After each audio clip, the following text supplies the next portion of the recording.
Trump is taking candies away from babies and healthcare away from millions of people in rural America. You guys remember the one big, beautiful bill that was passed that cut Medicaid funding to rural hospitals and rural areas by 50%, right? That same bill provided a provisional funding for all the rural states' healthcare systems, but it cut it drastically. It's about 200 million a year.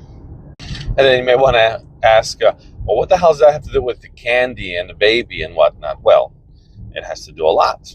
The way that the new funding for the rural areas is going to be distributed is that half the money is going to be given to each state that requests it.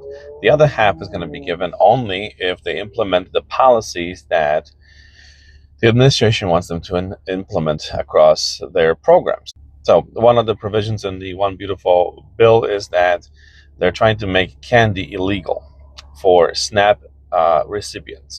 In other words, if you're a SNAP recipient and you have children, your children, according to Congress, the Republican Congress and Donald Trump, do not deserve to have any candy. And if you think I'm kidding, it's in the bill. Go check it out. So the states that adopt that provision into their healthcare funding for the rural areas, that is passed on from the federal government, will receive money, additional money, for their states, for their funding.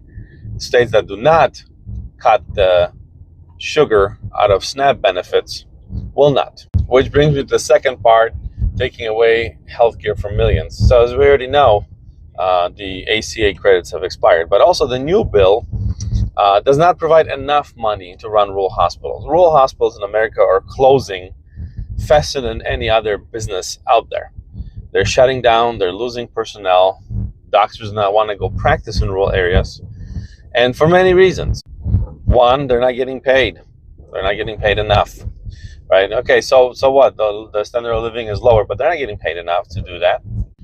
Two, generally those areas are more conservative, which means it's a lot more difficult to practice medicine in conservative areas, since everybody thinks that you are the devil coming in to try to save your son or your daughter when they're in a car accident, because you ask them about vaccines and things like that. So all of a sudden now they think that the devil is working through you.